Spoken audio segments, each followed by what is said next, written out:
de ces réseaux sociaux, TikTok et compagnie.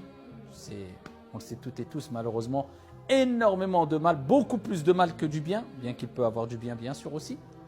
Eh bien, ô combien font la promo de leur péché et ça banalise le péché. On se vante des péchés et ça attire même des croyants en disant « Oh, c'est bien ce qu'il fait ». Et quand on dit « Mais c'est pas bien, c'est interdit, regarde le péché qu'il a fait ».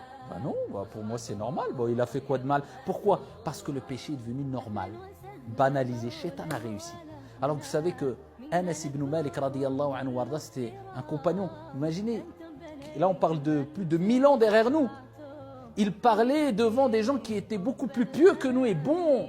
Eh bien, il dit, vous faites des péchés aujourd'hui, vous les voyez fins comme un cheveu. Vous ne donnez pas d'importance, vous dites, oh, c'est pas grave.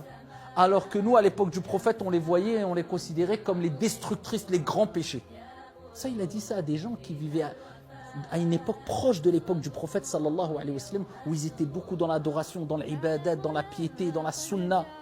Mais qu'est-ce qu'aurait dit Anas ibn Malik aujourd'hui s'il voyait TikTok et compagnie?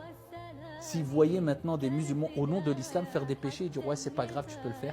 Tout simplement parce qu'à un moment, le musulman il se filme en allant à la Umrah ou dans une mosquée et il fait une story juste après, eh bien il s'est donné bonne conscience, il se dit bah maintenant je peux faire n'importe quoi et tu vois, il fait des choses catastrophiques, sans pudeur, sans respect, sans des insultes, et les gens et les jeunes les prennent pour des exemples.